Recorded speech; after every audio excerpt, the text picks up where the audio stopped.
പ്രിയപ്പെട്ട സഹോദരങ്ങളെ, കർത്താവിൻ്റെ വചനം കേൾക്കാനും അവിടുത്തെ ആരാധിക്കാനും വേണ്ടി ഈ രാത്രി നമ്മൾ ഈശോയുടെ അടുത്ത് വന്നിരിക്കുകയാണ്. ഈ രാത്രി ഒരു അനുഗ്രഹത്തിൻ്റെ രാത്രിയായി തീരാൻ വേണ്ടി നമുക്ക് പരസ്പരം പ്രാർത്ഥിക്കണം. ഉറക്കെ പറഞ്ഞേ ഹല്ലേലൂയ. ശക്തി പറഞ്ഞേ ഹല്ലേലൂയ. ഈ വചനം നിങ്ങളുടെ മനസ്സിലുണ്ടെന്ന് കരുതുക. രാവും പകലും തന്നെ വിളിച്ചപേക്ഷിക്കുന്നവരെ അനുഗ്രഹിക്കുന്ന ദൈവം. കേട്ടിട്ടുണ്ടോ? രാവും പകലും തന്നെ വിളിച്ചപേക്ഷിക്കുന്നവരെ അനുഗ്രഹിക്കുന്ന ദൈവം. ലൂക്കാ സുവിശേഷത്തിൽ ഈശോ ഇങ്ങനെ ഒരു കഥ, ഒരു ഉപമയൊക്കെ പറഞ്ഞിട്ട് പറയുക. ഒരു ന്യായാധിപൻ്റെ വിധവയുടെയൊക്കെ കാര്യം പറഞ്ഞിട്ട് നിരന്തരം വന്ന് ഈ വിധവ ഈ ന്യായാധിപൻ്റെ അടുത്ത് നീതി തേടി ആഗ്രഹിച്ച് ചോദിച്ചുകൊണ്ടിരിക്കുകയാണ്. അവസാനം അയാൾ ശല്യം സഹിക്കാൻ വയ്യാതെ ആ ചേച്ചിയുടെ ആ ആളുടെ പ്രാർത്ഥനയ്ക്കില്ലെങ്കിൽ ആ ഒരു നിർബന്ധത്തിന് വഴങ്ങി കൊടുക്കുകയാണ്. ആ ഉപമ പറഞ്ഞ് അവസാനിപ്പിച്ചിട്ടാണ് ഈശോ പറയുക, ഇതൊക്കെ സംഭവിച്ചെങ്കിൽ രാവും പകലും തന്നെ നോക്കി നിലവിളിക്കുന്ന തൻ്റെ മക്കളെ കർത്താവ് അനുഗ്രഹിക്കില്ലേ? ചേർന്ന് പറഞ്ഞേ ഹല്ലേലൂയ. ലൂക്കാ സുവിശേഷത്തിൽ 18-ാം അധ്യായം അതിൻ്റെ 7-ാമത്തെ വാക്യമാണ്. ശ്രദ്ധിച്ച് കേൾക്കുക. അങ്ങനെയെങ്കിൽ രാവും പകലും തന്നെ വിളിച്ച് കരയുന്ന തൻ്റെ തെരഞ്ഞെടുക്കപ്പെട്ടവർക്ക് ദൈവം നീതി നടത്തി കൊടുക്കുകയില്ലേ? തൻ്റെ തെരഞ്ഞെടുക്കപ്പെട്ടവർക്ക് കർത്താവ് നീതി നടത്തി കൊടുക്കും. പലതരത്തിൽ പറയാം ഹല്ലേലൂയ. പറഞ്ഞേ ഹല്ലേലൂയ. നീതി നടത്തി കൊടുക്കുക എന്ന് വെച്ചാൽ എന്താ? ഇപ്പം നമ്മൾ ഒരു രാത്രി പ്രാർത്ഥിക്കുന്നു, ഇല്ലെങ്കിൽ വചന ശുശ്രൂഷ പങ്കെടുക്കുന്നു, കർത്താവിൻ്റെ വചനത്തെ മുറുകെ പിടിക്കുന്നു. നമ്മുടെ ഉള്ളിൽ ഒത്തിരി ആഗ്രഹങ്ങളുണ്ട്, ഒത്തിരി പ്രാർത്ഥനകളുണ്ട്. കർത്താവെ, എനിക്ക് നീതി നടത്തി കിട്ടണം. ഒരു നീതി എന്തായിരിക്കും? ഈ കടം ഒരു അനീതിയായിരിക്കാം, ഈ രോഗം ഒരു അനീതിയായിരിക്കാം, ഈ ജോലിയില്ലാത്ത അവസ്ഥ ഒരു അനീതിയായിരിക്കാം, പ്രാർത്ഥിക്കാൻ പറ്റാത്ത ഒരു അവസ്ഥ അനീതിയായിരിക്കാം, പാപത്തിൻ്റെ പടുകുഴിയിൽ പെട്ടുപോയതൊരു അനീതിയായിരിക്കാം. ഇതിൽ നിന്നെല്ലാം കർത്താവ് എന്നെ മോചിപ്പിച്ച് എനിക്ക് നീതി നടത്തി തരും. ചേർന്ന് പറയാം ഹല്ലേലൂയ. വിശ്വസിക്കുന്നുണ്ടോ? ഒരു സന്തോഷമില്ല മുഖത്ത്. നിങ്ങളത് വിശ്വസിക്കുന്നുണ്ടോ? രാവും പകലും തന്നെ വിളിച്ചപേക്ഷിക്കുന്നവർക്ക്, തൻ്റെ തെരഞ്ഞെടുക്കപ്പെട്ടവർക്ക് കർത്താവ് നീതി നടത്തി കൊടുക്കും. രണ്ട് കാര്യങ്ങളാണ്. ഒന്ന്, രാവും പകലും വിളിച്ചപേക്ഷിക്കുക. നിങ്ങളത് ചെയ്യുന്നുണ്ടോ? ജാഗരണ പ്രാർത്ഥനയ്ക്കൊക്കെ ഇരിക്കുമ്പോഴത്തേനും അത് മറക്കരുത്. നമ്മൾ പകല് മാത്രമല്ല പ്രാർത്ഥിക്കുന്നത്, രാത്രിയും കർത്താവിനെ വിളിച്ച് പ്രാർത്ഥിക്കുകയാണ്. ചേർന്ന് പറഞ്ഞേ ഹല്ലേലൂയ.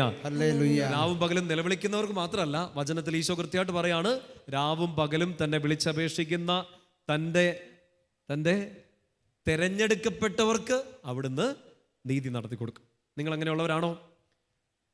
രാവിലും പകലിലും ഒക്കെ കിടന്ന് നമ്മൾ നിലവിളിക്കുന്നുണ്ട്. ഇത് വളരെ പ്രധാനപ്പെട്ട ഒരു കാര്യമാണ്. നമ്മൾ കർത്താവിൻ്റെ തിരഞ്ഞെടുക്കപ്പെട്ടവരാണോ? ഉത്തരം പറയുന്നല്ലോ. ആണോ? നമ്മൾ കർത്താവിൻ്റെ തിരഞ്ഞെടുക്കപ്പെട്ടവരാണ്. അങ്ങനെ തിരഞ്ഞെടുക്കപ്പെട്ടവർക്കാണ് കർത്താവ് അനുഗ്രഹം തരിക. ചേർന്ന് പറഞ്ഞേ ഹല്ലേലൂയ. എന്നെ കണ്ടിട്ട് ഒരു അനുഗ്രഹം കിട്ടിയ ഒരു അച്ഛനായിട്ട് തോന്നുന്നുണ്ടോ? ഉണ്ടെന്ന് പറയില്ല, എനിക്ക് ഭയങ്കര വിഷമം വരും. ഇഷ്ടംപോലെ അനുഗ്രഹം കിട്ടിയിട്ടുണ്ട്. രാവും പകലും നിലവിളിച്ചുകൊണ്ടല്ല, അതിനേക്കാളും മുകളിൽ ഞാൻ എപ്പോഴും വിശ്വസിക്കുന്ന ഒരു കാര്യം, അവിടുന്ന് തന്നെ തിരഞ്ഞെടുത്തു. ഞാനൊരു പുരോഹിതനായതുകൊണ്ട് മാത്രമല്ല, ഈശോയുടെ കുഞ്ഞായതുകൊണ്ട് ഈശോ എന്നെ തിരഞ്ഞെടുത്തു. ആ തിരഞ്ഞെടുക്കപ്പെട്ടവൾ ചില സങ്കടമൊക്കെ വന്ന്, വിഷമം വന്ന്, രാവും പകലും ഒന്നും പ്രാർത്ഥിക്കാൻ പറ്റാത്ത ചില അവസ്ഥകൾ വന്നാലും, നീ തിരഞ്ഞെടുക്കപ്പെട്ടവനാണെങ്കിൽ, തിരഞ്ഞെടുക്കപ്പെട്ടവളാണെങ്കിൽ കർത്താവ് നിനക്ക് നീതി നടത്തി തരും. രണ്ട് കരങ്ങൾ ഉയർത്തി പറയാം ഹല്ലേലൂയ. ഹല്ലേലൂയ. നിങ്ങളുടെ ഭവനത്തിന് കർത്താവ് നീതി നടത്തി തരും. ആമേൻ പറഞ്ഞ് സ്വീകരിച്ചേ. പറഞ്ഞേ ഹല്ലേലൂയ. ഹല്ലേലൂയ. കാരണം ഒറ്റ കാരണം, നമ്മൾ രാവും പകലും നിലവിളിച്ചതിൻ്റെ കണക്കൊന്നും അല്ല കർത്താവ് നോക്കുന്നത്. നിന്നെ ഞാൻ തിരഞ്ഞെടുത്തിട്ടുണ്ട്, നീ എൻ്റേതാണെന്ന് പറയുന്ന കർത്താവിൻ്റെ സ്നേഹം, ആ തെരഞ്ഞെടുപ്പ് തിരിച്ചറിഞ്ഞ നിങ്ങൾ ഈശോയിൽ ആശ്രയിക്കുന്നുണ്ടെങ്കിൽ കർത്താവ് കൃത്യമായി നിങ്ങൾക്ക് നീതി നടത്തി തരും. ഉറക്കെ പറയാം ഹല്ലേലൂയ. ഹല്ലേലൂയ. പഴയ നിയമത്തിൽ സങ്കീർത്തനം 31 എടുക്കാവോ? 31-ാമത്തെ സങ്കീർത്തനം. കർത്താവിൻ്റെ മുമ്പിൽ ഈ വചനമൊക്കെ കേട്ടുകൊണ്ടിരിക്കുന്ന സമയത്ത് നമ്മുടെ ഉള്ളിലേക്ക് നിറയേണ്ട വലിയൊരു ബോധ്യമാണത്. 31-ാം സങ്കീർത്തനത്തിൽ അതിൻ്റെ 19-ാമത്തെ വാക്യം, Psalm 31:19. 31-ാം സങ്കീർത്തനത്തിൽ 19-ാമത്തെ വാക്യം ഒരുമിച്ച് വായിക്കാം. കർത്താവേ, അങ്ങയുടെ അനുഗ്രഹങ്ങൾ എത്ര വിപുലമാണ്, തൻ്റെ ഭക്തർക്ക് വേണ്ടി അവിടുന്ന് അവ ഒരുക്കി വെച്ചിരിക്കുന്നു.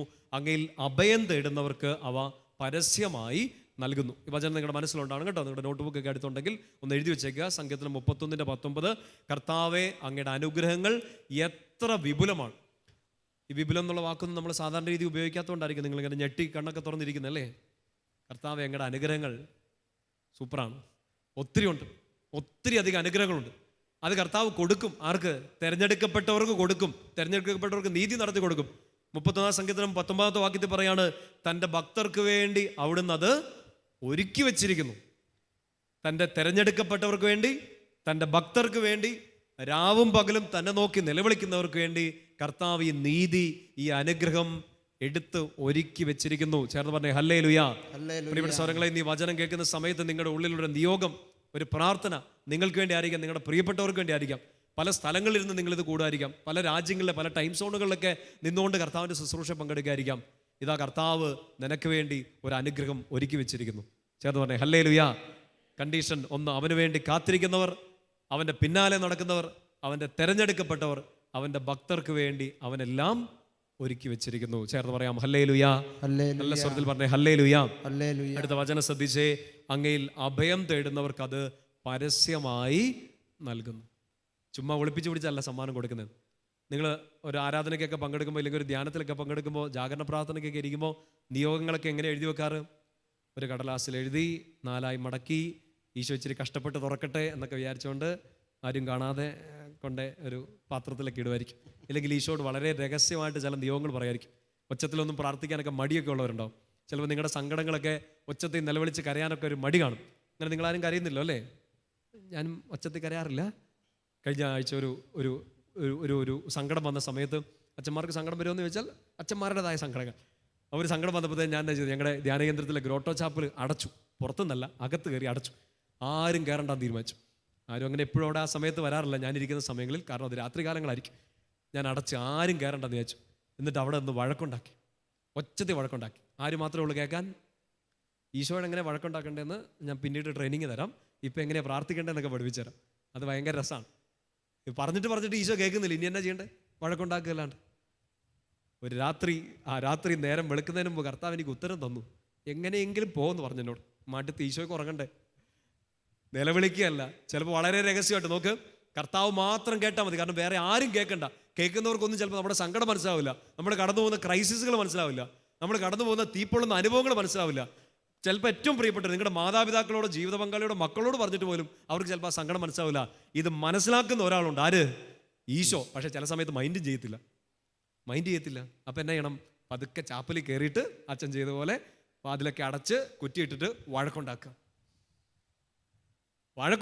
എങ്ങനെയെങ്കിലും കർത്താവ് മടുത്തിട്ട് ഉത്തരം തരും. ഉത്തരം കിട്ടിയിട്ടേ അവിടുന്ന് പോവുള്ളൂ.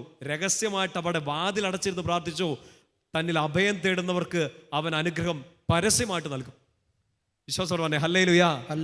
പോയി വഴക്കുണ്ടാക്കാനല്ല പറയുന്നത് കേട്ടോ. നിങ്ങൾ ചിലപ്പോൾ നിങ്ങളുടെ സങ്കടം, നിങ്ങളുടെ ഒരു രഹസ്യം, നിങ്ങളുടെ ഒരു വേദന ഒത്തിരി സ്ഥലങ്ങളിൽ പോയി പ്രാർത്ഥിച്ചു, ഒത്തിരി നിയോഗങ്ങൾ സമർപ്പിച്ചു, ചിലപ്പോൾ ഒരുപാട് ജാഗരണ രാത്രികൾ ഇരുന്ന് പ്രാർത്ഥിച്ചു നിങ്ങളുടെ പ്രിയപ്പെട്ടവർക്ക് വേണ്ടി, നിങ്ങളുടെ ഒരു നിയോഗത്തിന് വേണ്ടി. മടുത്ത് കർത്താവ് ഇനി ഞാൻ ഇത് ആരോട് പറയും? അങ്ങനെ ആരും അറിയാണ്ടിരിക്കാൻ ചിലപ്പോൾ ഒരു ധ്യാനകേന്ദ്രത്തിലോ ഒരു പ്രാർത്ഥനാ ഹാളിലോ ഒക്കെ ഒരു വിശ്വാസി എന്നൊക്കെ പേരെഴുതി വെച്ച് നിങ്ങളുടെ നിയോഗം രഹസ്യമായിട്ട് കൊടുത്തായിരിക്കാം. പക്ഷെ നിങ്ങൾ ഈശോയിൽ അഭയം പ്രാപിച്ചെങ്കിൽ എൻ്റെ പ്രിയപ്പെട്ട സൗരങ്ങളെ, ഒറ്റ രാത്രി കുത്തിയിരുന്ന് വഴക്കുണ്ടാക്കിയിട്ട് ഉത്തരം കിട്ടിയ ഒരു അച്ഛൻ നിങ്ങളോട് പറയട്ടെ, അവൻ പരസ്യമായി നിങ്ങളെ അനുഗ്രഹിക്കും. പലതരത്തിൽ പറ ഹല്ലേലൂയ. അത് ഈശോയുടെ മുമ്പിൽ നിങ്ങൾക്ക് ഉണ്ടാവേണ്ട ഒരു ഉറപ്പാണ്. ഞാൻ രഹസ്യമായി എൻ്റെ ഒരു പ്രാർത്ഥന ഈശോയ്ക്ക് കൊടുത്തു, പരസ്യമായി എൻ്റെ ഈശോ എന്നെ അനുഗ്രഹിക്കും. ചിലപ്പോൾ കണ്ണ് നിറഞ്ഞ് ചങ്ക് പൊടിഞ്ഞ് നിങ്ങൾ നിങ്ങളുടെ പ്രിയപ്പെട്ടവർക്ക് വേണ്ടി രാത്രിയിൽ ഉണർന്നിരുന്ന് പ്രാർത്ഥിക്കുകയായിരിക്കും. ആരും അറിയാതിരിക്കാൻ വേണ്ടിയിട്ട് ഇവിടെ വന്നിരുന്ന് പ്രാർത്ഥിക്കുകയായിരിക്കും.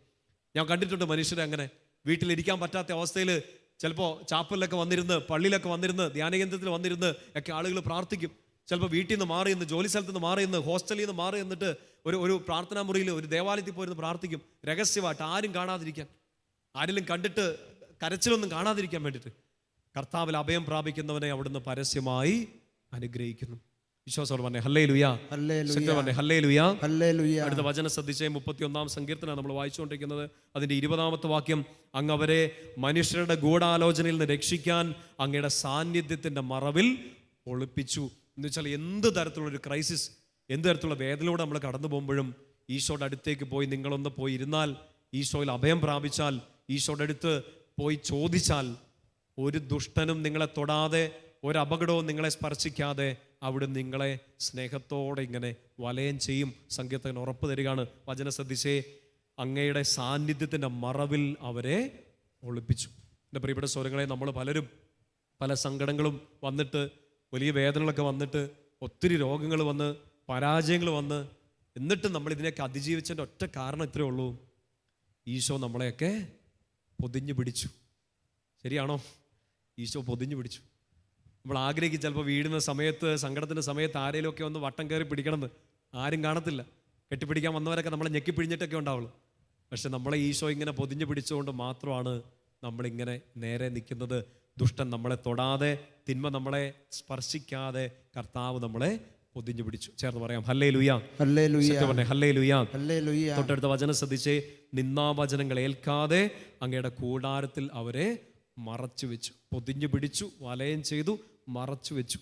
ഒത്തിരി വേദനയിലൂടെ നമ്മൾ കടന്നു പോകുന്നുണ്ട്. പക്ഷെ ആ വേദനയുടെ എക്സ്ട്രീം, ആ വേദനയുടെ വലിയ മൂർധന്യാവസ്ഥയിലേക്ക് ഒന്നും ചെല്ലാതെ നമ്മുടെ രോഗങ്ങളോ നമ്മുടെ വേദനകളോ നമ്മുടെ പരാജയങ്ങളോ പിശാച് നമ്മുടെ മേൽ ഏൽപ്പിക്കുന്ന ചില പാപങ്ങളോ ഒന്നും നമ്മളെ അതികഠിനമായി ബുദ്ധിമുട്ടിക്കാതിരിക്കാൻ ഈശോ തന്നെ നമ്മളെ ഇങ്ങനെ പൊതിഞ്ഞു പിടിച്ചു.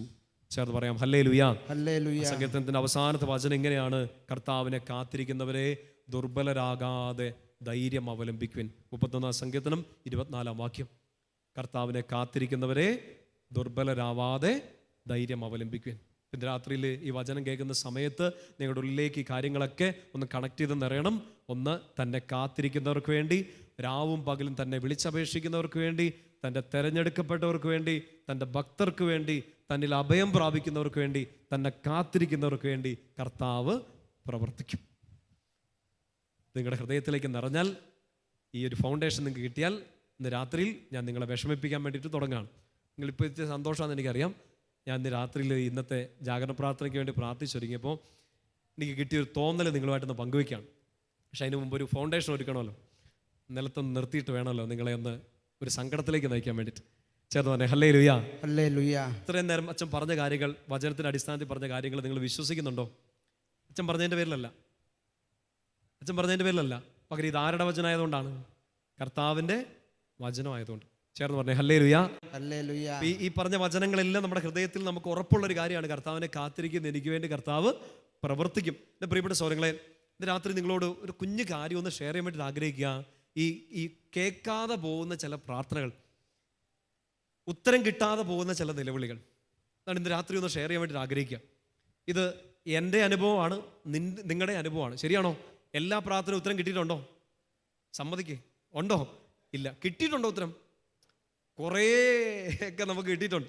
എന്നാൽ കേൾക്കാതെ പോയ ചില പ്രാർത്ഥനകളും ഉണ്ട്. നമ്മൾ ചിലപ്പോൾ ഇപ്പോഴും മല്ല് പിടിച്ച് ഇങ്ങനെ കടന്ന് ആഗ്രഹിക്കുന്നുണ്ടാകും. ചിലപ്പോൾ 10 വർഷമായിട്ട് പ്രാർത്ഥിക്കുന്നുണ്ടാകാം, 10-25 വർഷമായിട്ട് പ്രാർത്ഥിക്കുന്നുണ്ടാകാം ഈ ഒരൊറ്റ കാര്യത്തിന് വേണ്ടി. നമ്മൾ വിചാരിക്കും നമുക്കൊരു പ്രത്യാശ എപ്പോഴും ഉണ്ട്, കർത്താവിന് വേണ്ടി ഞാൻ കാത്തിരിക്കുന്നു, എനിക്കൊരു ഉത്തരം തരും. പക്ഷെ നിങ്ങൾ ഈ രാത്രിയിൽ ഒരു റിയാലിറ്റി മനസ്സിലാക്കുന്നതല്ലാന്ന് തോന്നുന്നു. ചിലത് കിട്ടത്തില്ല. ഇറങ്ങി ഓടാൻ തോന്നുന്നുണ്ടോ? സാധാരണ എല്ലാവരും വന്നിട്ട് ഇത് കിട്ടുമെന്നല്ലോ, ഞാനും അതാ വിശ്വസിക്കുന്നത്, എല്ലാം കിട്ടുമെന്ന് തന്നെയാണ് ഇത്രയും നേരം പറഞ്ഞുകൊണ്ടിരുന്നതും. കർത്താവ് അനുഗ്രഹിക്കും തന്നെയാണ്. പക്ഷെ ഒരു റിയാലിറ്റി, എൻ്റെ കുഞ്ഞു ജീവിതം കൊണ്ട് എനിക്ക് ബോധം കിട്ടിയതാണ്, നിങ്ങളുടെ വലിയ ജീവിതം കൊണ്ട് നിങ്ങൾക്ക് ബോധം കിട്ടിയതാണ്, ചിലത് കിട്ടത്തില്ല. ഈ ഉത്തരം കിട്ടാത്ത പ്രാർത്ഥനയ്ക്ക് നമ്മൾ എന്നാ ചെയ്യണമെന്ന് നമ്മളൊന്ന് വളരെ സിമ്പിളായിട്ടൊന്ന് ചിന്തിക്കാൻ പോവാണ്. അത് നല്ലതല്ലേ? കാരണം നമുക്ക് എല്ലാവർക്കും ഉണ്ടാവും മിനിമം ഒരു ചോദ്യം, അങ്ങനെ ഒന്ന്: കർത്താവേ, വേറെ അറിയൂ, എവിടാണ്? നിങ്ങൾക്കിപ്പോൾ ചാപ്പലൊന്നും പൂട്ടിയിട്ട് എന്നെ പോലെ വഴക്കുണ്ടാക്കാൻ പറ്റത്തില്ല. നിങ്ങളെ പൂട്ടിയിട്ടുണ്ടെങ്കിൽ പുറത്തുനിന്ന് വേറെ ആൾക്കാർ പൂട്ടിയിട്ട് പോകും. നമുക്ക് അങ്ങനെ വഴക്കൊന്നും ഉണ്ടാക്കി പ്രാർത്ഥിക്കാൻ പറ്റുന്നുണ്ടാവില്ല. പക്ഷെ ഉത്തരം കിട്ടാത്ത ചില പ്രാർത്ഥനകളുടെ മുമ്പിൽ നമ്മൾ എന്ത് ചെയ്യണം? അത് ഇന്ന് രാത്രിയിൽ നമ്മൾ കുറച്ച് സമയം ഒന്ന് ധ്യാനിച്ച് ചിന്തിക്കാൻ വേണ്ടി പോവാണ്. ചേർന്ന് പറഞ്ഞേ ഹല്ലേലൂയ. ശക്തി പറഞ്ഞേ ഹല്ലേലൂയ. ഈശോ പറഞ്ഞു തന്ന ഒരു പ്രോമിസ് നിങ്ങളുടെ ഹൃദയത്തിലേക്ക് എടുക്കുക. നോക്ക്, ഇപ്പോൾ ഒരു സങ്കടം വരും, ഇപ്പോൾ ഭയം ഉണ്ടാകുന്നു. ഇപ്പം ഞങ്ങളുടെ ധ്യാനകേന്ദ്രത്തിൽ കുറച്ച് നാളുകൾക്ക് മുമ്പ് 2 പിള്ളേർ കുറച്ച് സമയങ്ങളുടെ വ്യത്യാസത്തിലാണ് വന്ന്. നേരത്തെ വന്നൊരു പയ്യൻ, അവനിങ്ങനെ ഷെയർ ചെയ്ത് അവൻ്റെ ഒരു പേടിയാണ്. അവൻ്റെ പേടി അപ്പനും അമ്മയും മരിച്ചു പോകുന്നുള്ള പേടിയാണ്. നിങ്ങൾക്ക് അങ്ങനത്തെ പേടിയുണ്ടോ? കുറേ പേര് അതൊക്കെ നിയോഗം വെച്ച് പ്രാർത്ഥിക്കുന്നവരൊക്കെ ഉണ്ടെന്ന് കേട്ട്. പേടിയാണ്, അതായത് പ്രിയപ്പെട്ട ആൾക്കാർ മരിച്ചു പോകും. നമ്മൾ കേൾക്കുമ്പോൾ തമാശയായിട്ട് തോന്നും. ഇതെന്നെ, ഞാൻ അവനോട് ചോദിച്ചാൽ അപ്പനും അമ്മയ്ക്ക് വല്ല അസുഖമുണ്ടോ? ഇല്ല, ആരോഗ്യത്തോടെ ഇരിക്കുന്നു. പിന്നെ എന്നെ പേടി അറിയത്തില്ല, അവന് പേടിയാണ്. രാത്രി ഉറക്കം കിട്ടുന്നില്ല. കൊച്ചു പയ്യൻ, അപ്പനും അമ്മയും മരിച്ചു പോകുമെന്നുള്ള പേടി, മനസ്സിലൊരു സംഘർഷമാണ്. പ്രിയപ്പെട്ട സഹോദരങ്ങളെ, വേറൊരു പയ്യൻ, ഇങ്ങനെ കൊച്ചു പയ്യനവൻ, അവൻ മരിച്ചു പോകുന്ന പേടിയാണ്. ഞാൻ പിന്നെ രണ്ടാമത്തോട് പിന്നെ കുറച്ച് വളരെ സിമ്പിളായിട്ടൊക്കെ പറഞ്ഞു കൊടുത്തു. അവന് ഭയങ്കര പേടിയും, അവൻ മരിച്ചു പോകുന്നത് മാത്രമല്ല, അവനെ എല്ലാവരും ഉപദ്രവിക്കാൻ വരുവാണ്. 16-17 വയസ്സേ ഉള്ളൂ. എല്ലാവരും ഉപദ്രവിക്കാൻ വരുമെന്നാണ്. സ്കൂളിൽ പോകുമ്പോൾ കൂട്ടുകാർ, സ്കൂളിൽ ചെന്ന് കഴിയുമ്പോൾ ടീച്ചേഴ്സ്, തിരിച്ചു വരുമ്പോൾ നാട്ടുകാർ, എല്ലാവരും ഇവനെ ടാർഗറ്റ് ചെയ്തേക്കാണെന്നാണ് ഇവൻ പറയുന്നത്. പേടിയാണ്, ഉള്ളിൽ കിടക്കാൻ. കാണുന്ന എല്ലാത്തിനോടും ഭയം. 2 തരത്തിലുള്ള ഭയം. ഇങ്ങനെ ഇത് അവന് മാത്രം, ഈ 2 പിള്ളേർക്ക് മാത്രമല്ല, നമുക്കുണ്ട് ഇഷ്ടംപോലെ ഭയങ്ങൾ. ഞാനൊരു ഉദാഹരണം എടുത്തിടുന്നതേ ഉള്ളൂ.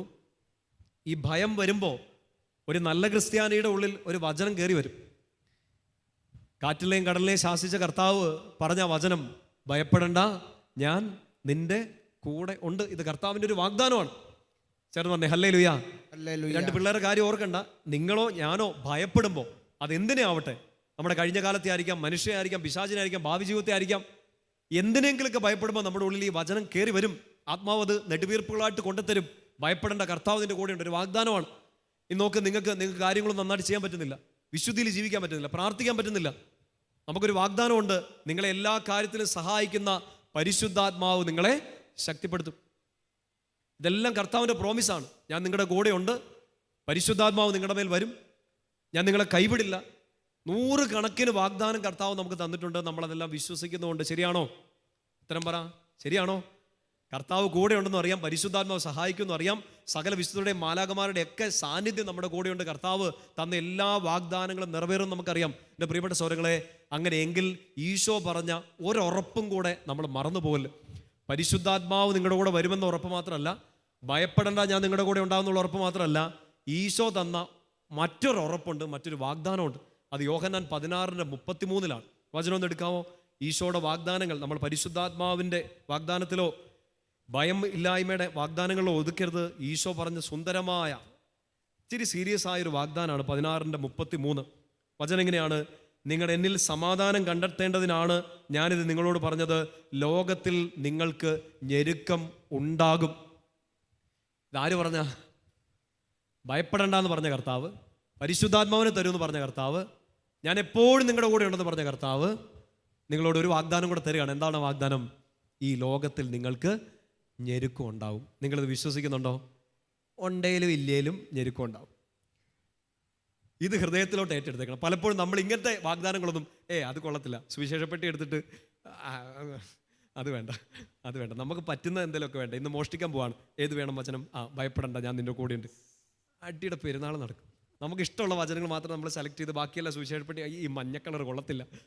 നോ, ഈശോ തന്ന അതേ ഈശോ തന്ന വാഗ്ദാനാണ്, നിങ്ങൾക്ക് ഞെരുക്കം ഉണ്ടാകും. ചേർന്ന് പറഞ്ഞേ ഹല്ലേലൂയ. സന്തോഷം പറ ഹല്ലേലൂയ. കർത്താവിന്റെ ഒരു വാഗ്ദാനം കൂടെ പഠിച്ചില്ലേ? സന്തോഷമായില്ലേ? വചനം പഠിച്ച് നമുക്കൊരു ഉറപ്പാണിത്, നിങ്ങൾക്ക് ഞെരുക്കം ഉണ്ടാവും. ഇപ്പൊ നമ്മളിപ്പോ നമുക്ക് കടങ്ങൾ, രോഗങ്ങൾ, വേദനകൾ, തെറ്റിദ്ധാരണകൾ, ഒറ്റുകൊടുക്കലുകൾ, എത്രയോ സങ്കടങ്ങൾ. ഈ രാത്രിയിൽ ജാഗരണം ഇരിക്കുക മാത്രമല്ല, ജാഗരണത്തെക്കാൾ വിഷമിച്ചിരുന്ന് കരഞ്ഞ് രാത്രി വെളുപ്പിച്ചവരുണ്ട്. കർത്താവ് ഉറപ്പ് തന്നേക്കാണ്, നിങ്ങൾക്ക് ഞെരുക്കം ഉണ്ടാകും. എൻ്റെ പ്രിയപ്പെട്ട സഹോദരങ്ങളെ, അങ്ങനെയെങ്കിൽ ശരിക്കും പറഞ്ഞാൽ നമ്മൾ ഈ ഞെരുക്കമോ സങ്കടമോ സഹനമോ ഒക്കെ മാറാൻ വേണ്ടിയിട്ടല്ല പ്രാർത്ഥിക്കേണ്ടത്. പകരം ഈ ഞെരുക്കവും ഈ സഹനങ്ങളും ഒക്കെ നമ്മളെ ഒന്ന് മാറ്റിയെടുക്കാൻ വേണ്ടിയിട്ട് പ്രാർത്ഥിക്കണം. സഹനങ്ങൾ മാറാനല്ല, സഹനങ്ങൾ നമ്മെ മാറ്റണം. ചേർന്ന് പറഞ്ഞേ ഹല്ലേലൂയ. രാത്രിയിൽ ഇതാണ് നിങ്ങളോടൊന്ന് പറഞ്ഞു തരാൻ വേണ്ടി ഞാൻ ആഗ്രഹിക്കുക. തുടക്കത്തിലെ അങ്ങ് പറഞ്ഞു തന്നേക്കാം, സഹനങ്ങൾ ഉണ്ടാകും, ഉണ്ടായിട്ടുണ്ട്. ഇത് ഈശോ വാഗ്ദാനം ചെയ്തുകൊണ്ട് മാത്രമല്ല, ഈ ലോകം നിങ്ങൾ വിശ്വാസികളാണെങ്കിലും അല്ലെങ്കിലും നിങ്ങൾ ഈശോയെ മുറുകെ പിടിച്ചാലും ഈശോയിൽ നിന്ന് മാറി നിന്നാലും ഞെരുക്കങ്ങൾ ഉണ്ടാകും. ഇത് കർത്താവ് പ്രോമിസ് ചെയ്താണ്. പക്ഷെ അതിൻ്റെ കൂടെ ഒരു പ്രോമിസ് ഈശോ തന്നിട്ടുണ്ട്. 16:33 നിങ്ങൾക്ക് ഈ ലോകത്തിൽ ഞെരുക്കമുണ്ടാകും, എങ്കിലും പേടിക്കണ്ട, ഞാൻ ലോകത്തെ ജയിച്ചിരിക്കുന്നു. ഇതാണ് ഈശോയുടെ വാഗ്ദാനം. ഞെരുക്കം ഉണ്ടാകുമെന്ന് മാത്രമല്ല, ഈശോ ആ ഞെരുക്കങ്ങളെ, ഈ ലോകത്തെ ജയിച്ചിരിക്കുന്നു. ചേർന്ന് പറഞ്ഞേ ഹല്ലേലൂയ. അങ്ങനെയെങ്കിൽ നമുക്ക് സങ്കടം വരുമ്പോൾ, നമുക്ക് സഹനങ്ങൾ വരുമ്പോൾ, നമുക്ക് ഞെരുക്കങ്ങൾ വരുമ്പോൾ ഏറ്റവും നല്ല കാര്യം എന്താണ്? ഇത് മാറാൻ പ്രാർത്ഥിക്കേണ്ടതല്ല കേട്ടോ അച്ഛൻ പറയണേ. പക്ഷെ വെറുതെ സമയം കളയരുത്. വെറുതെ സഹനം മാറാൻ വേണ്ടി പ്രാർത്ഥിച്ച് സമയം കളയരുത്. പകരം ഈ സഹനം നമ്മളെ മാറ്റാൻ വേണ്ടിയിട്ട് നിങ്ങൾ പ്രാർത്ഥന തുടങ്ങണം. സഹനം മാറാനല്ല, സഹനം എന്നെ മാറ്റാൻ വേണ്ടിയിട്ട് പ്രാർത്ഥന തുടങ്ങണം. ആ പ്രാർത്ഥന തുടങ്ങുന്ന സമയം മുതൽ ഈശോയുടെ വാഗ്ദാനത്തിൻ്റെ ബാക്കി നമ്മൾ പ്രവർത്തിക്കും. ഇതാ ലോകത്തെ ജയിച്ചവൻ, ലോകത്തിൻ്റെ ഞെരുക്കങ്ങളെ ജയിച്ചവൻ, സഹനത്തെ, കുരിശിനെ, മരണത്തെ ജയിച്ചവൻ പിന്നെ നിന്റെ കൂടെ നിന്ന് ഈ ഞെരുക്കങ്ങളെ അതിജീവിക്കാൻ നിന്നെ സഹായിക്കും. ചേർന്ന് പറയാം ഹല്ലേലൂയ. നിങ്ങളുടെ കുഞ്ഞു ജീവിതം ഒന്ന് ചിന്തിച്ചു നോക്കിയേ. നമ്മളാക്കി മാറ്റിയത് ആളുകൾ തന്ന പ്രോത്സാഹനങ്ങളോ അവർ പറഞ്ഞ നല്ല വാക്കുകളോ ഒന്നും അല്ല. ആണോ? ഒന്നുമല്ല. ആളുകൾ നമ്മളെ പൊക്കി വിട്ടതൊന്നും അല്ല നമ്മളിങ്ങനെ പൊങ്ങി വന്നത്. നമുക്കിട്ട് നല്ല കുത്തും ചവിട്ടും തൊഴിയൊക്കെ കിട്ടിയത് തന്നെയാണ് നമ്മളെ നമ്മുടെ നട്ടല് നേരെ നിർത്തിയത്. ചില സഹനങ്ങൾ മാറാൻ വേണ്ടി നമ്മൾ പ്രാർത്ഥിക്കുമ്പോൾ ഓർക്കണം, കർത്താവേ എന്നെ മാറ്റാൻ വേണ്ടി നീ തന്ന സഹനങ്ങൾ ഇപ്പോൾ മാറണ്ട എന്ന് ധൈര്യത്തോടെ പ്രാർത്ഥിക്കണം. അയ്യോ, അത്രയും ധൈര്യമൊക്കെ ഉണ്ടോ? ചിലപ്പോൾ 25 വർഷമായിട്ട് ഇങ്ങനെ ആ സഹനം വന്നുകൊണ്ടിരിക്കുകയായിരിക്കും. 10-15 വർഷമായിട്ട് ആ സഹനം വന്നുകൊണ്ടിരിക്കുകയായിരിക്കും. വെറുതെ 15 വർഷമായിട്ട് അമ്മച്ചി അപ്പച്ച സഹനം മാറാൻ വേണ്ടി പ്രാർത്ഥിക്കാതെ ഇങ്ങനെ പ്രാർത്ഥിക്കാമായിരുന്നു. കർത്താവേ, എന്നെ മാറ്റാൻ വേണ്ടിയിട്ട്, എന്നെ മിടുക്കനും മിടുക്കിയാക്കാൻ വേണ്ടിയിട്ട്, എന്നെ കുറേയും കൂടെ നിന്നിലേക്ക് അടുപ്പിക്കാൻ വേണ്ടിയിട്ട് നീ അനുവദിച്ച, എന്നെ മാറ്റാൻ വേണ്ടി നീ അനുവദിച്ച ഈ സഹനത്തെ ഞാനിതാ ഏറ്റെടുക്കുന്നു. ലോകത്തിൽ എനിക്ക് ഞെരുക്കമുണ്ട്, പക്ഷെ എൻ്റെ കൂടെ നിൽക്കുന്നവൻ ഈ ലോകത്തെ ജയിച്ചിരിക്കുന്നു. ഞാൻ അവൻ്റെ കൂടെ നിന്നാൽ, അവനിൽ അഭയം പ്രാപിച്ചാൽ, അവനെ വിളിച്ചപേക്ഷിച്ചാൽ, അവനോട് ചേർന്ന് നിന്ന് രാവും പകലും അവൻ്റെ കൂടെ നിന്നാൽ അവൻ എനിക്ക് വേണ്ടി നീതി നടത്തിത്തരും. അത് 25 അല്ല, 30 അല്ല, 40 വർഷം കഴിഞ്ഞിട്ടാണേലും എനിക്ക് നീതി നടത്തിത്തരും. അതുവരെ പിടിച്ചു നിൽക്കണമെങ്കിൽ, സഹനത്തിൽ പിടിച്ചു നിൽക്കണമെങ്കിൽ, പരാതികളില്ലാതെ ജീവിക്കണമെങ്കിൽ ഇപ്പോൾ ഇത് ഏറ്റെടുക്കുക. ഈ സഹനം മാറണ്ട, പകരം ഈ സഹനം എന്നെ മാറ്റിയാൽ മതി. ചേർന്ന് പറഞ്ഞേ ഹല്ലേലൂയ, ഹല്ലേലൂയ, ശക്തി പറഞ്ഞേ ഹല്ലേലൂയ. ഹല്ലേലൂയ. നോട്ട് ഈസി, എളുപ്പമല്ലെന്ന് എനിക്കറിയാം. ഈ മൈക്ക് ഇവിടെ ഇരിക്കുന്നതുകൊണ്ട് ഇതിപ്പോൾ എനിക്ക് ഭയങ്കര എളുപ്പമാണ്. നിങ്ങളോട് നല്ല ഉറക്കി ഇത് പറഞ്ഞുകൊണ്ടിരിക്കാൻ എനിക്ക് നല്ല എളുപ്പമാണ്.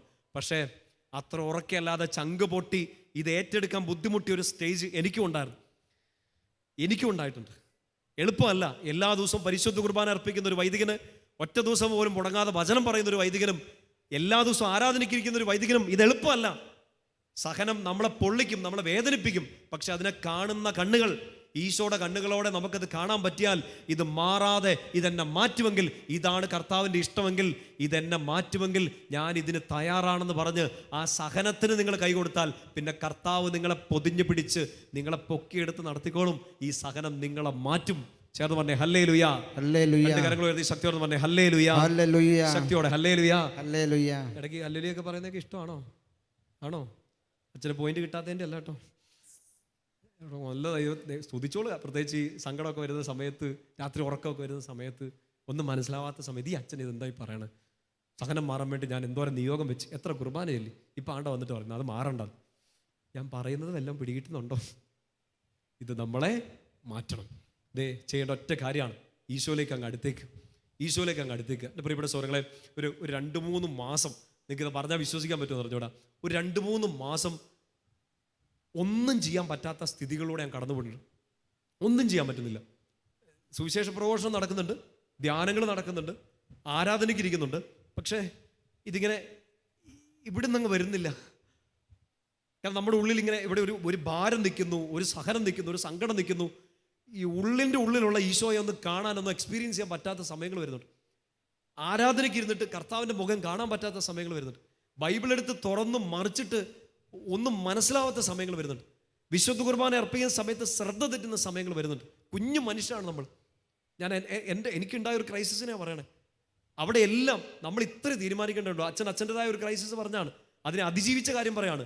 ഈശോയെ, ഇതൊരു വൈദികൻ എന്ന നിലയിൽ എന്നെ മാറ്റാൻ വേണ്ടിയിട്ടാണ് നീ ഉപയോഗിക്കുന്നതെങ്കിൽ ഐ എം റെഡി.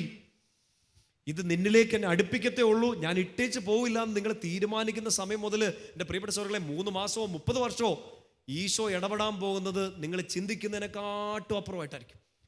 ഞാൻ വിചാരിച്ച കർത്താവേ, ഇത് അടഞ്ഞു പോവാണോ? എൻ്റെ ഉള്ളിലുള്ള ഒരു ആനന്ദം അടഞ്ഞു പോവാണോ? എൻ്റെ ഉള്ളിൽ നിന്നെക്കുറിച്ചുള്ള സന്തോഷം അടഞ്ഞു പോവാണോ എന്നൊക്കെ ചിന്തിച്ചു പോയ ഇരുട്ടിൻ്റെ ദിവസങ്ങളുണ്ടായിരുന്നു. പട്ടാപ്പകൽ ഇരുട്ട് കണ്ട ദിവസങ്ങൾ. ഞാനത് ചോദിച്ചെനിക്ക് ഒരു ഉത്തരവും കിട്ടിയില്ല. പക്ഷേ ഞാൻ ഈ പറഞ്ഞുകൊണ്ടിരിക്കുന്ന കാര്യം ഏറ്റെടുത്ത സമയം മുതൽ ഇതെന്നെ മാറ്റും എന്ന് പറഞ്ഞപ്പോൾ എൻ്റെ സാഹചര്യങ്ങളെ തന്നെ കർത്താവ് മാറ്റി. ഞാൻ കണ്ടിട്ടില്ലാത്ത വാതിലുകൾ കർത്താവ് എൻ്റെ മുമ്പിൽ തുറന്നു തന്നിട്ടുണ്ട്. ചേർന്ന് പറഞ്ഞേ ഹല്ലേലൂയ, ഹല്ലേലൂയ. എല്ലാം പറയാത്തത് നിങ്ങൾക്ക് വെറുതെ എന്നോട് അസൂയ തോന്നണ്ടെന്ന് വിചാരിച്ചോട്ടാണ്.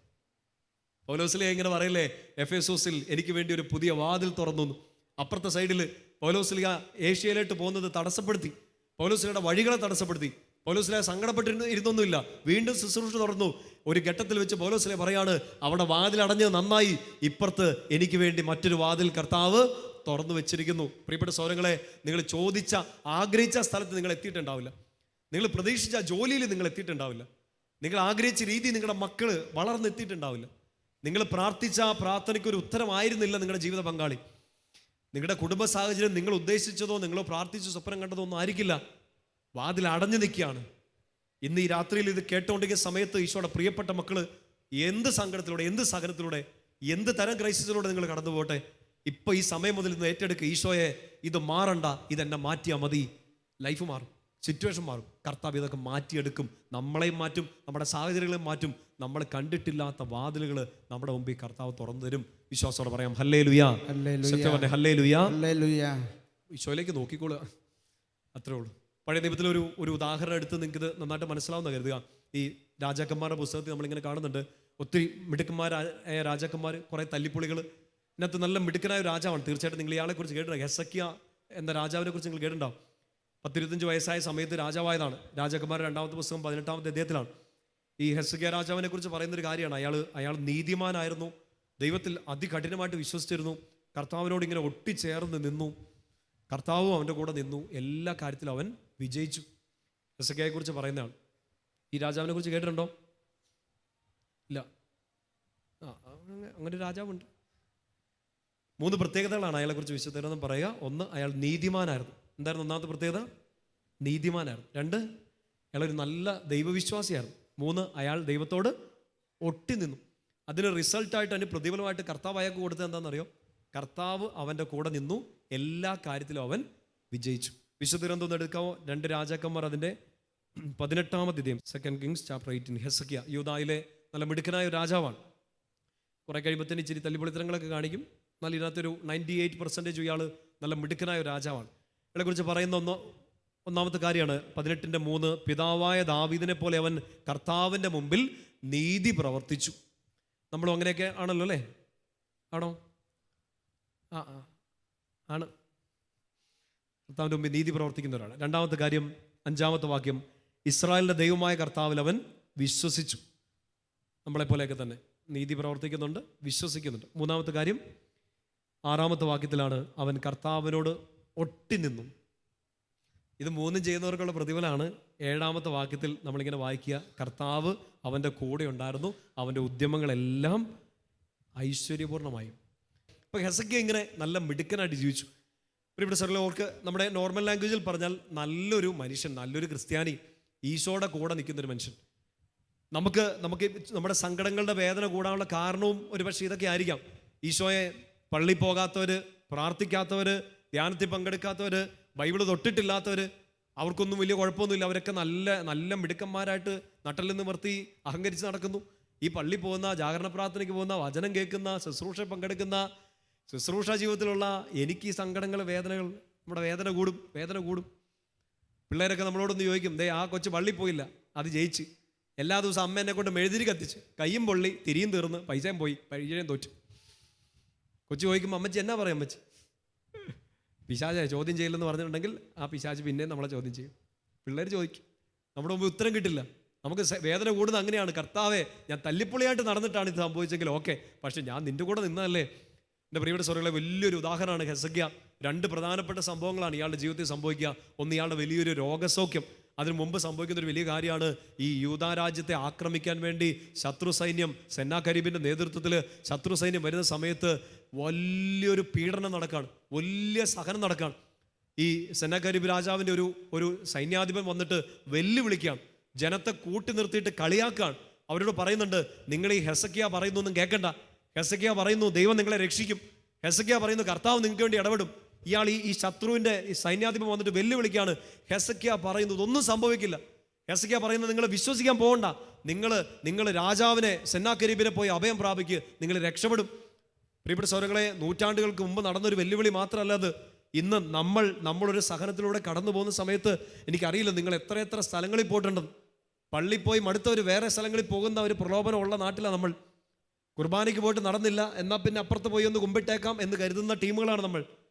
ഈ സെന്നാകരീബ് വെല്ലുവിളിച്ച പോലെ, സെന്നാകരീബിൻ്റെ സൈന്യാധിപൻ വെല്ലുവിളിച്ച പോലെ, ദൈവത്തിൻ്റെ വചനം സംസാരിക്കുന്നവരെ നിങ്ങൾ കേൾക്കണ്ട എന്ന് പറയുന്ന, അത് കേട്ട് പ്രലോഭിതരായി വചന ശുശ്രൂഷയിൽ നിന്ന് വിഘടിച്ച് ഓടിപ്പോകുന്ന ഒരു ജനതയാണ് നമ്മൾ. ഇത്രയധികം സുവിശേഷം കേട്ട, ഇത്രയധികം ധ്യാനങ്ങൾ കൂടിയ നമ്മൾ ഒരു സഹനം വരുമ്പോൾ, വേദന വരുമ്പോൾ ഇട്ടേച്ച് പോകുന്ന ആളുകളുണ്ട്. നമ്മുടെ ഇടയിൽ അത് സംഭവിക്കുന്നുണ്ട്. വിശ്വാസം ഉണ്ടെന്ന് പറയും, കർത്താവിനോട് ചേർന്ന് നിൽക്കുന്നു പറയും, പക്ഷേ സഹനം വരുന്നു, ആ സഹനം നീണ്ടു നിൽക്കുന്നു. എന്നാൽ പിന്നെ കർത്താവിനെ വേണ്ട, പള്ളിയും വേണ്ട, ഇത് പറഞ്ഞു തരുന്നവരെയും വേണ്ട എന്ന് പറഞ്ഞ് ഒരു കാലത്ത് നല്ലപോലെ വചനം കേട്ടവർ, വചനം മുറുകെ പിടിച്ചവർ, വചനം വിശ്വസിച്ചവർ, മണിക്കൂറുകൾ ആരാധനയ്ക്കിരുന്നവർ എല്ലാം നിർത്തി വട്ടപൂജയായിട്ട് പോയ ആളുകളുണ്ട് നമ്മുടെ ചുറ്റും. ഈ സെന്നാകരീബിൻ്റെ സൈന്യാധിപൻ നിന്ന് വെല്ലുവിളിക്കണം. ഈ അധ്യായത്തിൽ നിങ്ങളൊന്ന് ഈ വചനങ്ങളൊന്ന് ശ്രദ്ധിക്കാവോ? 2 രാജാക്കന്മാർ 18-ാമത്തെ അധ്യായം അതിൻ്റെ 29-ാം വാക്യം, ഹെസക്കിയ നിങ്ങളെ വഞ്ചിക്കാതിരിക്കട്ടെ, എൻ്റെ കയ്യിൽ നിന്ന് നിങ്ങളെ രക്ഷിക്കാൻ അവന് കഴിവില്ല. കർത്താവ് നമ്മെ നിശ്ചയമായി രക്ഷിക്കും. അസീര രാജാവിൻ്റെ കൈകളിൽ നഗരം വിട്ടുകൊടുക്കുകയില്ലെന്ന് പറഞ്ഞ് കർത്താവിൽ ആശ്രയിക്കാൻ ഹെസക്കിയ നിങ്ങൾക്ക് ഇടയാകാതിരിക്കട്ടെ. അവൻ പറയുന്നതൊന്നും സംഭവിക്കത്തില്ലെന്ന്. പ്രിയപ്പെട്ട സഹോദരങ്ങളെ, നിങ്ങൾക്കൊരു വിഷമമൊക്കെ വരുമ്പോൾ ഒരുപക്ഷെ നിങ്ങൾ വൈദികരുടെ അടുത്തേക്ക് പോകും, സിസ്റ്റേഴ്സിൻ്റെ അടുത്തേക്ക് പോകും, സുവിശേഷ പ്രഘോഷയുടെ അടുത്തേക്ക് പോകും, പ്രാർത്ഥിക്കുന്നവരുടെ അടുത്തേക്ക് പോകും. അവർ നിങ്ങളോട് തീർച്ചയായിട്ടും പറയും, ഇത് ശരിയാവും, ഈ വേദന മാറും, ഈ സങ്കടം മാറും, ഈ ചോദ്യത്തിന് ഉത്തരം കിട്ടും. ഇത് പറയുന്നവരുടെ അടുത്തേക്ക് പോവല്ലെന്ന് ശത്രു സൈന്യം പറയാണ്. അവർ നിങ്ങളെ പറ്റിക്കുമെന്ന്. എന്നെ പറഞ്ഞുകൊണ്ടിരിക്കുന്ന കാര്യങ്ങളെ തെറ്റിദ്ധരിക്കല്ലേ. ശത്രു അങ്ങനെ പ്രലോഭിപ്പിക്കും. നിങ്ങളത് വിശ്വസിക്കേണ്ട. ആ വൈദികൻ പറയുന്നതോ, ഈ സുവിശേഷം പറയുന്നതോ, ഈ ധ്യാനങ്ങളിൽ പറയുന്നതോ, ഈ ജാഗരണ പ്രാർത്ഥനയിൽ മുഴങ്ങി കേൾക്കുന്ന കാര്യങ്ങളോ നിങ്ങൾ ഇതൊന്നും വിശ്വസിക്കേണ്ട. നിങ്ങളെ രക്ഷിക്കാൻ ആർക്കും പറ്റില്ല എന്ന് പറഞ്ഞ് പിശാച് അവൻ്റെ ഏറ്റവും വലിയ ആയുധം, നിരാശ എന്നൊരായുധം നിങ്ങളുടെ ഉള്ളിലേക്ക് നിറയ്ക്കും. 3-4 തവണയാണ് ഹെസക്കിയായെ വിളിച്ച് കളിയാക്കിക്കൊണ്ട് ഈ ശത്രു സൈന്യാധിപൻ ജനത്തെ മുഴുവൻ ഇങ്ങനെ മുൾമുനെ നിർത്തുന്നത്. അവസാനം ഒന്നും തിരിച്ചു പറയാൻ പറ്റാതെ ഈ ജനം മടങ്ങിപ്പോകുന്നൊരു കാഴ്ചയുണ്ട്. അല്ലെ, സമയം എടുത്തിട്ട് ഈ 18, 19, 20 അധ്യായങ്ങൾ വായിക്കണം. ജനം മുഴുവൻ നാണം കെട്ട് തിരിച്ചു പോവാണ്. അവരെന്നിട്ട് പോയിട്ട് ഹെസക്കിയായോട് ഈ ദൂതന്മാർ പോയി പറയുന്നുണ്ട്, ഈ ശത്രു സൈന്യം ഇങ്ങനെ നമ്മളെ അപമാനിച്ചു, നിന്നെ വിശ്വസിക്കരുതെന്ന് പറഞ്ഞു, ദൈവത്തിൻ്റെ വചനം വിശ്വസിക്കരുതെന്ന് പറഞ്ഞു, സർവശക്തനായ ദൈവം ഇറങ്ങി വന്ന് നമ്മളെ സഹായിക്കില്ല എന്ന് അവർ ഉറപ്പിച്ചു പറഞ്ഞു. ഞങ്ങൾ എന്ത് ചെയ്യണം? അവർ വിഷമിച്ച് വസ്ത്രം കീറി സങ്കടപ്പെട്ട് നിൽക്കുകയാണ്. ഹെസക്കിയ ചെയ്തത് എന്താണെന്നറിയോ? ഈ വചനം ഒന്ന് ശ്രദ്ധിച്ചേ. 19-ാമത്തെ അധ്യായം അതിൻ്റെ 1-ാമത്തെ വാക്യം, വിവരമറിഞ്ഞ് ഹെസക്കിയ രാജാവ് വസ്ത്രം കീറി ചാക്കൊടുത്ത് കർത്താവിൻ്റെ ആലയത്തിൽ പ്രവേശിച്ചു. പ്രിയപ്പെട്ട സഹോദരങ്ങളെ, നിങ്ങൾക്ക് മനസ്സാക്കാൻ വേണ്ടി ഒന്ന് പരിശ്രമിക്കണേ. ചുറ്റും നിന്ന് ശത്രുക്കൾ, ചുറ്റും നിന്ന് പിശാച്, ചുറ്റും നിന്ന് സാഹചര്യങ്ങളെല്ലാം നിങ്ങൾ പ്രാർത്ഥിച്ചാൽ നടക്കാൻ പോകുന്നില്ല. നിങ്ങൾ പ്രാർത്ഥിച്ചിട്ട് കാര്യമില്ല, നിങ്ങൾ ധ്യാനം കൂടിയിട്ട് കാര്യമില്ല. ഇതൊക്കെ പറഞ്ഞ് നമ്മളെ കളിയാക്കാനും വിഷമിപ്പിക്കാനും ഒക്കെ ശ്രമിക്കും. ചിലപ്പോൾ നമ്മുടെ വീടിൻ്റെ അകത്തളങ്ങളിൽ നിന്ന് ആകെ പ്രാർത്ഥിക്കുന്ന നിങ്ങളെ ചുറ്റും നിന്ന 4 പേര് അപമാനിക്കുന്നുണ്ടാകാം. നിങ്ങൾ എന്ത് കാണിക്കാൻ വേണ്ടിയിട്ടായി പ്രാർത്ഥിക്കാൻ പോകുന്നത്? നിങ്ങൾ എന്തിനാ ഈ പള്ളി പോകുന്നത്? നിങ്ങൾ ഇത്രയും ധ്യാനം കൂടിയിട്ട് എന്താ ഇവിടുത്തെ പ്രശ്നം മാറിയോ? നിങ്ങളുടെ ഏറ്റവും അടുത്ത് നിൽക്കുന്നവർ പോലും നിങ്ങളെ കളിയാക്കും. ഹെസക്കിയ എന്ത് ചെയ്തെന്നറിയോ? കളിയാക്കിയവൻ ഉത്തരം കൊടുക്കാനോ വിഷമിപ്പിച്ചവർക്ക് ഉത്തരം കൊടുക്കാനോ ഒന്നും നിന്നില്ല. അവൻ നേരെ കർത്താവിൻ്റെ ആലയത്തിലേക്ക് കയറി കർത്താവിനോട് പറഞ്ഞു. ചേർന്ന് പറഞ്ഞേ ഹല്ലേലൂയാ, ശക്തി പറഞ്ഞേ ഹല്ലേലൂയാ. തെറ്റിദ്ധരിക്കൽ എന്ന് പറഞ്ഞാൽ എന്നറിയോ? ചില പ്രാർത്ഥനകൾക്ക് ഉത്തരം കിട്ടിയാലെന്ന് അച്ഛനും മുമ്പേ പറഞ്ഞായിരുന്നല്ലോ. അതെന്നാന്ന് പതുക്കെ പറഞ്ഞുതരാം. അത് കളിയാക്കിയതല്ല, അതൊരു യാഥാർത്ഥ്യം പറഞ്ഞതാണ്. പക്ഷെ ഈ പ്രാർത്ഥനയ്ക്ക് പോവണ്ട, പള്ളി പോവണ്ട, ധ്യാനത്തിന് പോകണ്ട, ആരാധനയ്ക്ക് ഇരിക്കേണ്ട, ഈ ശുശ്രൂഷകൾക്കൊന്നും പങ്കെടുക്കേണ്ട, ഇതിൽ കാര്യമില്ലെന്ന് പറഞ്ഞ് നമ്മളെ നിരുത്സാഹപ്പെടുത്തുന്ന സാഹചര്യങ്ങൾ വരും. ഹെസക്കിയ ചെയ്തതുപോലെ നിങ്ങൾ ചെയ്യണം.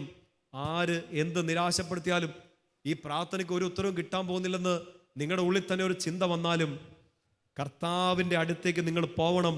എന്നിട്ട് മുമ്പേ പറഞ്ഞതുപോലെ പ്രാർത്ഥിക്കണം, കർത്താവേ ഇത് മാറണം എന്നല്ല, ഇതെന്നെ മാറ്റണം. ഹെസക്കിയ പ്രാർത്ഥിച്ച ഒരു പൊരുൾ ഇത് വായിക്കും നിങ്ങൾക്ക് പിടികിട്ടും. ഹെസക്കിയ പറഞ്ഞു, കർത്താവേ ഇതെന്നെ അല്ല അപമാനിച്ചത്, ആരെയാണ്? സർവശക്തനായ നിന്നെയാണ്. എനിക്കൊന്നുമില്ല, നീ ഇടപെടാൻ. നമ്മൾ പ്രാർത്ഥിക്കും, ഇങ്ങനെ പ്രാർത്ഥിക്കും, കർത്താവേ ഈ സഹനങ്ങൾ മാറണ്ട എന്ന് പ്രാർത്ഥിക്കുന്നതല്ല, പകരം എന്നെ മാറ്റണമെന്ന് പ്രാർത്ഥിക്കുമ്പോൾ എന്നെ നോക്കാനോ എൻ്റെ ഉള്ളിൽ അങ്ങ് പ്രവർത്തിച്ചത് കാണാനോ അല്ല, അങ്ങയുടെ ശക്തി ലോകം മുഴുവൻ തിരിച്ചറിയാൻ വേണ്ടി എന്നെ ഒരു സാക്ഷ്യമാക്കി മാറ്റണമേ എന്ന് നമ്മൾ പ്രാർത്ഥിച്ചുകൊണ്ടിരിക്കണം. ചേർന്ന് പറഞ്ഞേ ഹല്ലേലൂയ. എല്ലാവരും കളിയാക്കി, ചുറ്റും നിന്നവരൊക്കെ അപമാനിച്ചു. അവസാനം ദേവാലയത്തിലേക്ക് പ്രവേശിച്ച് ഹെസക്കിയ ഒരു തീരുമാനം എടുക്കുകയാണ്. കർത്താവിൻ്റെ പ്രവാചകൻ ഏശയ്യായെ കാണണം, ഏശയ്യായോട് സംസാരിക്കണം. അങ്ങനെ പ്രവാചകന്റെ അടുത്തേക്ക് ദൂതയക്കുകയാണ്. ജനത്തെ ഇങ്ങനെ അപമാനിച്ചു, രാജ്യത്തെ അപമാനിച്ചു, ദൈവത്തെ അപമാനിച്ചു. ഏശയ്യാ പ്രവാചകനോട് ചോദിക്കുകയാണ്, നീ ദൈവത്തോട് പറ, നമുക്ക് വേണ്ടി കർത്താവിനോട് സംസാരിക്ക്, കർത്താവ് നമുക്ക് ഉത്തരം തരും. ഏശയ്യാ പ്രവാചകൻ ഈ പ്രാർത്ഥിക്കുന്ന സമയത്ത് പോലും അപ്പുറത്തുനിന്ന് ശത്രുക്കൾ കളിയാക്കുകയാണ്, വിഷമിപ്പിക്കുകയാണ്. ദൂതൻ കത്തയക്കും, നിങ്ങളെ നശിപ്പിക്കാൻ പോവാണ്, ഇതെല്ലാം അവസാനിപ്പിക്കാൻ പോവാണ്, യൂദായെ മുച്ചൂടും മുടിപ്പിച്ച് കളയും, അവസാനിപ്പിച്ച് കളയും എന്നൊക്കെ ഒരു സൂചന കിട്ടുകയാണ്. ഈ കത്ത് ദൂതന്മാർ കൊണ്ടുവരുമ്പോൾ ഹെസക്കിയ വീണ്ടും ചെയ്യുന്ന ഒരു കാര്യമുണ്ട്. ആ കത്ത് വായിച്ച് അവൻ പേടിക്കുകയല്ല, വിഷമിക്കുകയല്ല, നിരാശപ്പെടുകയല്ല ചെയ്തത്. അവൻ എന്ത് ചെയ്തെന്നറിയോ? നമ്മളൊക്കെ രാത്രി പ്രാർത്ഥനയ്ക്കൊക്കെ ഇരിക്കുമ്പോൾ, ഇല്ലെങ്കിൽ ഒരു തീർത്ഥാടന കേന്ദ്രത്തിൽ പോകുമ്പോൾ നിയോഗം എഴുതി വെക്കുന്നത് പോലെ ഹെസക്കിയ കർത്താവിൻ്റെ മുമ്പിലേക്ക് ആ കത്തെടുത്ത് വെച്ചു. കർത്താവിൻ്റെ മുമ്പിലേക്ക് എടുത്തു വെച്ചു. വചനം ശ്രദ്ധിച്ചേ, 19-ാമത്തെ അധ്യായം 14-ാം വാക്യം. ഹെസക്കിയ ദൂതന്മാരുടെ കയ്യിൽ നിന്ന് കത്ത് വാങ്ങി വായിച്ചു. അവൻ കർത്താവിൻ്റെ ആലയത്തിൽ പ്രവേശിച്ച് അത് അവിടുത്തെ മുമ്പിൽ വെച്ചു. ഒരു നിയോഗം എഴുതി വെച്ചേക്കാം. എന്ത്? ഇത് മാറണം എന്നല്ല, പിന്നെന്താണ്? കർത്താവ് ഇത് വേറൊരു രീതിയിൽ മാറ്റും. ചേർന്ന് പറയാം ഹല്ലേലൂയാ. പ്രിയപ്പെട്ട സഹോദരങ്ങളെ, ബ്ലോക്കായിട്ട് കിടക്കുന്ന കാര്യങ്ങളില്ലേ, ചിലപ്പോൾ നിങ്ങൾ പുറത്തേക്ക് പോകാൻ വേണ്ടിയിട്ട് ആഗ്രഹിക്കുക. നിങ്ങളുടെ പ്രിയപ്പെട്ട ഒരാൾ പുറത്തേക്ക് ജോലിക്കോ പഠിക്കാനൊക്കെ ആഗ്രഹിക്കുകയാണ്. എന്നാ ചെയ്യും? ഒരു പാസ്പോർട്ടുണ്ട്, അതിൽ ഇതുവരെ സീൽ അടിച്ചിട്ടില്ല. അതുകൊണ്ട് നിങ്ങൾ തന്നെ സീലൊക്കെ അടിച്ച് വരച്ച് വെക്കാനൊക്കെ തുടങ്ങി. കാലാവധി കഴിഞ്ഞിട്ട് പുതിയ പാസ്പോർട്ടിന് അപ്ലൈ ചെയ്തു. ആൾക്കാർ ചോദിക്കുമ്പോൾ 2 പാസ്പോർട്ടുണ്ട്, പക്ഷേ ID കാർഡായിട്ട് പോലും ഉപയോഗിക്കാൻ കൊള്ളത്തില്ല. എത്ര കാലമായി അപേക്ഷ വെച്ചിട്ട് നടക്കുന്നില്ല. നമുക്കിത് ഒരാളുടെ മുമ്പിൽ വെക്കാം. ആരുടെ മുമ്പിൽ? ഈശോയുടെ മുമ്പിൽ. നിങ്ങളുടെ ഡോക്യുമെൻറ്റ്സ് ചുമ്മാ തമാശയായിട്ടല്ല, അതേ ബൈബിളിൽ ഒരാൾ കാണിച്ചു തന്നാണ്. അവന് ഭീഷണിപ്പെടുത്തുന്ന ഒരു കത്ത് കിട്ടി. അവൻ അത് കേട്ട് വിറക്കുകയല്ല ചെയ്തത്, അത് പോയിട്ട് അപ്പുറം ഇപ്പുറം കൊണ്ട് കൊടുക്കല്ലേ ചെയ്തത്. ആരുടെ മുമ്പിൽ കൊണ്ട് കൊടുത്തു? കർത്താവിൻ്റെ മുമ്പിൽ കൊണ്ട് കൊടുത്തു. കർത്താവ് ഇടപെടുവോ? ഇടപെട്ടേ മതിയാവൂ. കാരണം ഇത് മാറണം എന്നല്ല ഹെസ്കേൽ പറഞ്ഞത്, ഇത് ഞങ്ങളെ മൊത്തം മാറ്റണം. അതുവരെ ഉണ്ടായിരുന്ന വിശ്വാസം ആയിരുന്നില്ല പിന്നീട് യൂദാജനത്തിന്, അതുവരെ ഉണ്ടായിരുന്ന വിശ്വാസം ആയിരുന്നില്ല ഹെസ്കേലിക്ക്. അതുവരെ കർത്താവ് ഇടപെട്ടതുപോലെയല്ല കർത്താവ് ഇടപെട്ടത്. നിങ്ങൾ ഈ വചനം കേട്ടിട്ടുണ്ടാവും. ഒറ്റ രാത്രി കൊണ്ട് കർത്താവ് അവരുടെ എത്രയോ ലക്ഷം സൈന്യത്തെ ഇല്ലാതാക്കി, ശത്രുക്കളെ ഇല്ലാതാക്കി കർത്താവ് തൻ്റെ വിജയക്കൊടി പാറിച്ചു. ഹെസ്കേൽ ഇത് സംഭവിച്ചത്, യൂദായിൽ ഇത് സംഭവിച്ചത് പരാതി പറഞ്ഞപ്പോഴല്ല, സങ്കടപ്പെട്ടപ്പോഴല്ല, ഈ പ്രശ്നം എന്ന് മാറുമെന്ന് ചോദിച്ചപ്പോഴല്ല. എല്ലാം കർത്താവിൻ്റെ കയ്യിലേക്ക് സറണ്ടർ ചെയ്ത് അവൻ്റെ സംരക്ഷണത്തിന് വിട്ടുകൊടുത്ത് കർത്താവ് ഇടപെടുമെന്ന് വിശ്വസിച്ച് അടങ്ങിയിരുന്നു. കർത്താവ് അവർക്ക് വേണ്ടി അവർ ചിന്തിക്കുന്നതിനേക്കാളും അപ്പുറമായിട്ട് പ്രവർത്തിച്ചു. അവരെ അവൻ മാറ്റി, അവരെ ദൈവം മാറ്റി. അവരുടെ പ്രശ്നത്തെ മാറ്റിയല്ല, അവരെ ദൈവം ടോട്ടലി മാറ്റി.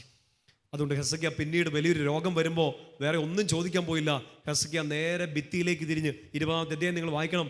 ഒരു രോഗം വന്ന് മരണത്തിൻ്റെ വക്കിലെത്തി നിൽക്കുമ്പോൾ ഹെസ്കേൽ ഭിത്തിയിലേക്ക് തിരിഞ്ഞിട്ട് പ്രാർത്ഥിക്കും, കർത്താവേ, വലിയ പ്രാർത്ഥനയൊന്നുമില്ല, ഞാൻ എങ്ങനെ നിൻ്റെ മുമ്പിൽ ആയിരുന്നു എന്ന് നീ ഓർത്താൽ മതി. കർത്താവ് ഇടപെട്ട് അവൻ്റെ ആയുസ് 15 വർഷം കൂടെ നീട്ടിക്കൊടുക്കുകയാണ്. നോക്ക്, നമ്മൾ ഒത്തിരി പ്രാർത്ഥിച്ചു, ഒത്തിരി നിയോഗങ്ങൾ സമർപ്പിച്ചു, ഒത്തിരി നാളുകളായിട്ട് കഷ്ടപ്പെടുകയാണ്. പക്ഷെ ഒരൊറ്റ മൊമെന്റ് നിങ്ങൾ തീരുമാനം എടുക്ക്, ഇത് മാറുകയല്ല, ഇതെന്നെ മാറ്റട്ടെ. എൻ്റെ കുടുംബത്തിൽ നിന്ന് ഈ പ്രശ്നം മാറുകയല്ല, ഈ പ്രശ്നം എൻ്റെ കുടുംബത്തെ മാറ്റിയെടുക്കട്ടെ. എൻ്റെ വ്യക്തി ജീവിതത്തിൽ നിന്ന് ഈ പ്രശ്നം മാറുകയല്ല, പകരം എൻ്റെ വ്യക്തി ജീവിതം, എൻ്റെ ലൈഫ് കുറച്ചുകൂടെ സ്ട്രോങ് ആവാൻ ഇതെന്നെ മാറ്റട്ടെ. കർത്താവിൻ്റെ കയ്യിലോട്ട് ഈ പ്രശ്നത്തെ കൊടുക്ക്. ഈ കത്ത്, ഈ പേടിപ്പിക്കുന്ന കാര്യം ഈശോയുടെ കയ്യിലോട്ട് നീ എടുത്തു കൊടുക്ക്. നിന്നെ മാറ്റും, പ്രശ്നത്തെ മാറ്റിയല്ല, നിന്നെ കർത്താവ് മാറ്റിയെടുക്കും. ചേർന്ന് പറഞ്ഞേ ഹല്ലേലൂയാ. ശക്തി പറഞ്ഞേ ഹല്ലേലൂയാ. ഹെസ്കേലിയുടെ ഒരു പ്രാർത്ഥനയുണ്ട്. 38-ാമത്തെ അധ്യായം, യെശയ്യാ പ്രവാചന പുസ്തകത്തിൽ 38-ാമത്തെ അധ്യായം എടുക്കാം. അതിൻ്റെ 16ഉം 17ഉം വാക്യങ്ങളാണ്. ഹെസ്കേലിയുടെ രോഗശാന്തിയെക്കുറിച്ച് അവിടെ കുറേയും കൂടെ ഡീറ്റെയിൽഡ് ആയിട്ട് പറയും. അതിൻ്റെ 16ഉം 17ഉം വാക്യങ്ങളാണ് 38-ാമത്തെ അധ്യായത്തിൽ ഹെസ്കേൽ നടത്തുന്ന ഒരു വലിയ പ്രാർത്ഥനയാണ്. പ്രാർത്ഥന ഇങ്ങനെ ശ്രദ്ധിച്ച് കേട്ടെ, നമുക്കിത് പ്രാർത്ഥിക്കാൻ നല്ലതാണെന്ന് തോന്നുന്നു. കർത്താവെ, എന്നിട്ടും എൻ്റെ ആത്മാവ് അങ്ങയോടൊത്ത് ജീവിക്കും, ഞാൻ അങ്ങേക്ക് വേണ്ടി മാത്രം ജീവിക്കും, എനിക്ക് ആരോഗ്യം പ്രദാനം ചെയ്ത് എന്നെ ജീവിപ്പിക്കണമേ. രോഗസൗഖ്യത്തിനൊക്കെ പ്രാർത്ഥിക്കാനുള്ള നല്ല വചനങ്ങളൊന്നാണ് കേട്ടോ. പക്ഷേ അതിനകത്തെ പ്രധാനപ്പെട്ട കാര്യം എനിക്ക് ജീവൻ നൽകി എനിക്ക് ആരോഗ്യം തിരിച്ചറിയണമേ എന്നല്ല. പ്രധാനപ്പെട്ട കാര്യം ഞാൻ അങ്ങേക്ക് വേണ്ടി മാത്രം ജീവിക്കും. നിങ്ങൾ രോഗപീഠകളാൽ ക്ലേശിക്കുന്നവർ ഈ സമയത്ത് ഇതൊന്ന് പ്രാർത്ഥിച്ചു. രാത്രി ആരാധനയുടെ സമയത്ത് ഇത് പ്രാർത്ഥിച്ചു. ഈശോ, എനിക്ക് ആരോഗ്യം വീണ്ടും തരണം എന്ന് മാത്രമല്ല, ഞാൻ അങ്ങേക്ക് വേണ്ടി ജീവിക്കും. ഒരു വലിയ കഠിന രോഗത്തിലാണ്, ഒരു സൗഖ്യം കിട്ടണം. എന്തിനാ സൗഖ്യം കിട്ടുന്നത്?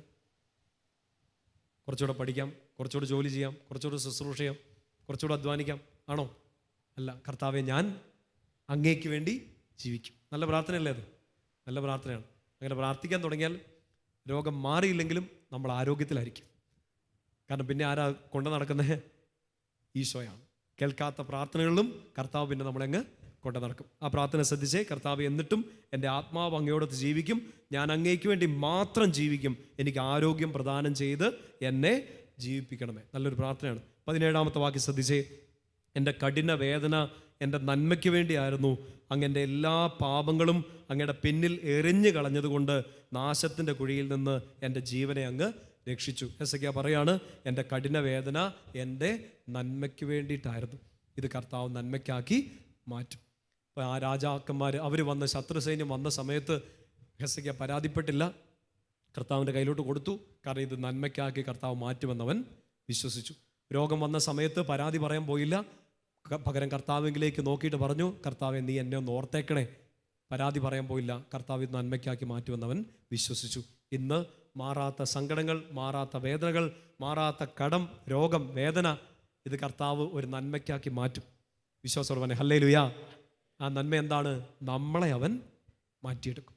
ഈ സഹനത്തിലൂടെ, ഈ വേദനയിലൂടെ ഈശോ നമ്മളെ മാറ്റിയെടുക്കും. ചേർന്ന് പറയാം ഹല്ലേലൂയ.